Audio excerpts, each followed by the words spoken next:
สบายเลอะกระนึมเป็นพนักงานนี่ติพนักงานใกล้เครื่องอยู่นี่เห็นพนักงานใกล้เครื่องเป็นสันเผากระมุเนาะเพลียเนาะ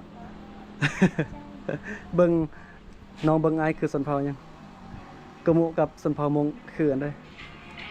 หน้าตาอายนะกระมุน้องทราบว่าเบาลังคือกระมุ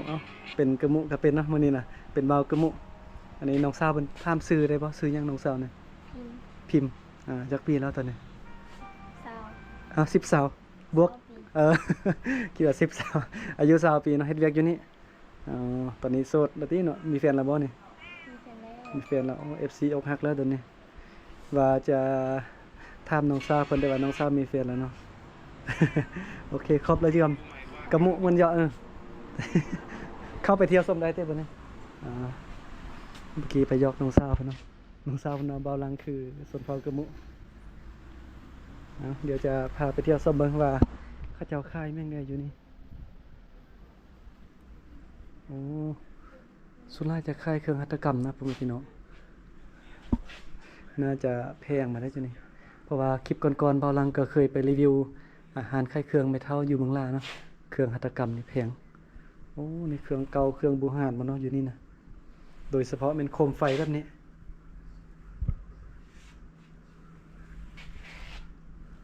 ผ่านมาเบิ่ง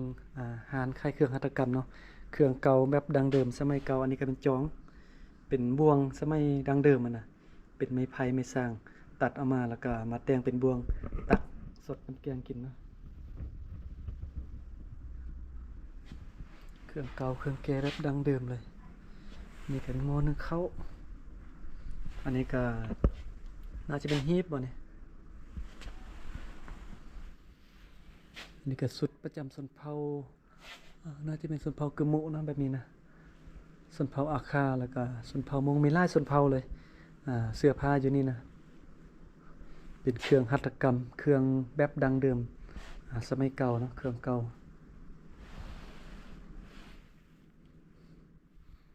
วันนี้เบาลังได้มาก็มารีวิวให้เบิ่งเนาะว่าขายอย่างเดียวโอ้แต่วันนี้เขาจะบ่ขายแต่เขาจะเขียนติดนี่นะว่าบ่ขายเนาะส่วนอันใดที่เขาเจ้าขายเขาเจ้าน่าจะติดราคาแบบนี้นี่ก็เป็นเครื่องยิบเครื่องนะจักยิบเครื่องโอ้แต่ว่าอันนี้มันยังเบาลังบ่ฮู้เลยนี่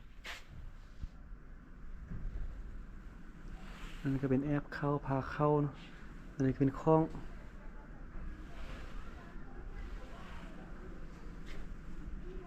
เป็นเครื่องหัตถกรรมงานฝีมือเนาะของคนลาวแบบดังเดิมครับ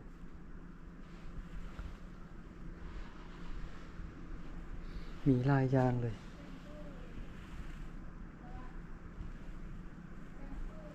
ตัวนี้เลยเนาะโอ้อันนี้มันยังเบาลังบ่ฮู้เลยนี่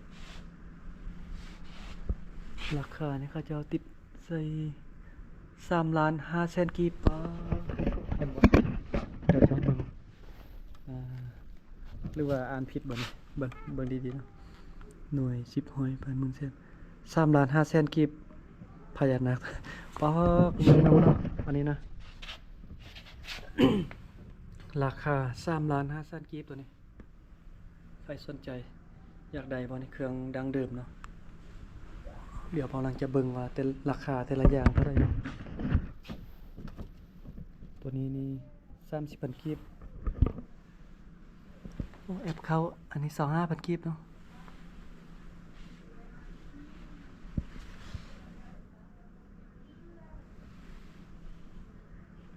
งานฝีมือมันนั้นนี่นะอันนี้แพงเนาะผ้าแบบนี้นะไปปูโต๊ะหรือว่าเฮ็ดเอาไว้ประดับเงินนะแพงขนาดราคานี่หลักล้านมันเนาะอยู่นี่นะขนาดว่าไปรีวิวอันหารที่เมทัลค่ายอยู่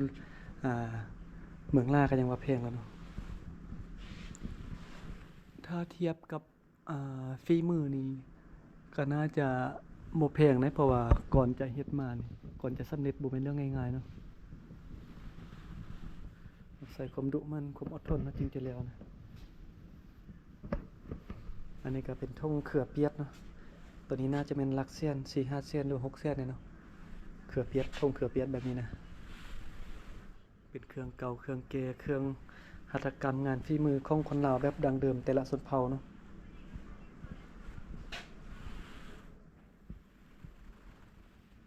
ตกใจกระตุนนี่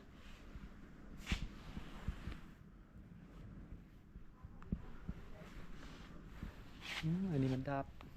เบาลังก็ยักใดอยู่แต่โบก็จะขายหรือเปล่าจะเป็นราคากัน400,000กีบเนาะราคาอันนึงนี่400,000กีบ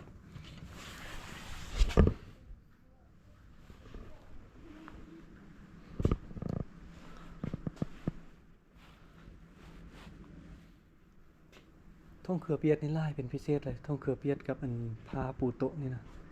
งานฝีมือผ้าลบลายนี่นะโอ้เนี่ยส่วนเผาสดส่วนเผามงส่วนเผากระมุส่วนเผาลือลายเนาะ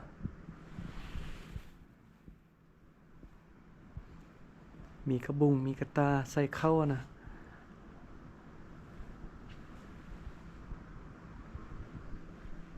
สินค้าอยู่นี่โอ้รวมมูลค่านี่เป็นน่าจะฮอดตือกี้พุ่นนะ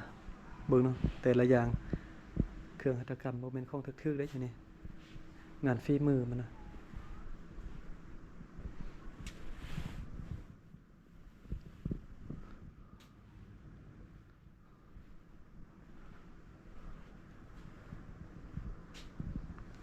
โอเคนะกับประมาณนี้เบาลังได้มาแล้วก็รีวิวให้เบิ่งเนาะว่าก่อนที่เฮาจะเข้าไปตาดน้ำกัดโยลปาจะมีร้านขายเครื่องหัตถกรรมงานฝีมือของคนลาวแบบดังเดิมเครื่องเก่าเครื่องเก๋เขาเจ้าก็จะมารวมตัวมารวมไว้อยู่ร้านนี้ค่ายเนาะจะมีแอบเข้าบ่ว่าพาเข้าบ่แบบนี้นะประมาณนี้ทรงเสื้อเครื่องใช้แบบเก่าๆโดยเฉพาะเป็นโคมไฟแบบนี้เนาะนี่ตัวนี้เขาเจ้าค่ายราคา2,500,000กีบมาตัวนี้นะโคมไฟหน่วยนี้2,500,000กีบโอ้เปล่าลังเอามาค่ายดีบ่ซั่นอยู่บ้านก็มีเนาะเดี๋ยวมาค่ายก่อนบัดนี้สิเอาซำใดขึ้นด้วยอ๋อบ่ลังฮู้แล้วบัดนี้ราคามันแพงขนาดว่าบ่ลังไปดอยเห็นทิ่มอยู่ป่าอยู่ดอยบ่ลังบ่เก็บมานี่อยู่นี่ราคา2,500,000กีบแต่ว่าบ้านบ่ลังเต็มเลยก็ได้คมฮูนะได้มานี่เดินทางไกลได้คมฮูคือเข้าเว้าแท้เนาะเดี๋ยวจะเอามาขายจังนี้เบิ่งอันน้อยๆนี่ก็750,000กีบเบาลังไปดอยน่ะเห็นเครื่องแบบนี้นี่หลายขนาด บัดนี้เบาลังฮู้แล้วบัดนี้ฮู้ว่าวัตถุอันเก่าๆนี่มันราคามันสูงแบบนี้นะอยู่ทางอุดมไสบ่ค่อยหลายบ่ฮู้ว่าเขาเจ้าจะเก็บซื้อหรือบ่อย่างนี้อยู่นี่ขาย2ล้านเบาลังจะเอามาขายล้านหนึงตัวนี้ก็445,000 บาทเบิ่งหรือว่าตาลายบ่นี่442,000เนาะอันนี้ได้มันยังสติกเกอร์รูปภาพ10,000กีบไปติดรถบ่เนี่ย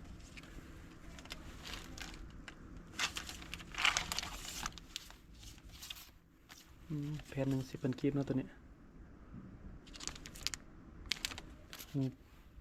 เครื่องวัตถุโบราณเก่าแก่นี่แอปเข้ากระติบเข้าเราให้เนาะหลายอย่างหลายประเภทนะมันนี่บอลังก็มารีวิวให้เบิ่งละแต่ที่น่าสนใจคือโคมไฟตัวนี้